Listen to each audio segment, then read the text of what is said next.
சங்கீதம் 28. என் கண்மலையாக்கிய கர்த்தாவே, உம்மை நோக்கி கூப்பிடுகிறேன். நீர் கேளாதவர் போல மௌனமாயிராதேயும். நீர் மௌனமாயிருந்தால் நான் குழியில் இறங்குகிறவர்களுக்கு ஒப்பாவேன். நான் உம்மை நோக்கி சத்தமிட்டு உம்முடைய பரிசுத்த சந்நிதிக்கு நேராக கையெடுக்கையில் என் விண்ணப்பங்களின் சத்தத்தை கேட்டருளும்.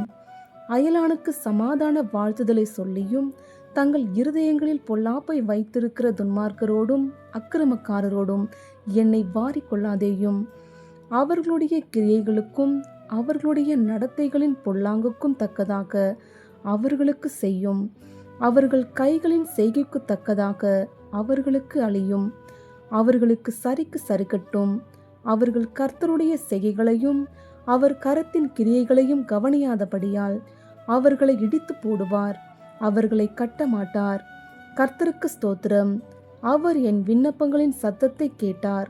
கர்த்தர் என் பலனும் என் கேடகமுமாயிருக்கிறார். என் இருதயம் அவரை நம்பியிருந்தது.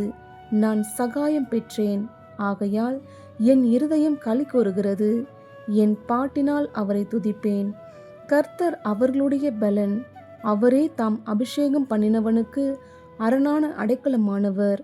தேவரீர் உமது ஜனத்தை ரட்சித்து உமது சுதந்திரத்தை ஆசீர்வதியும். அவர்களை போஷித்து அவர்களை என்றென்றைக்கும் உயர்த்தியருளும்.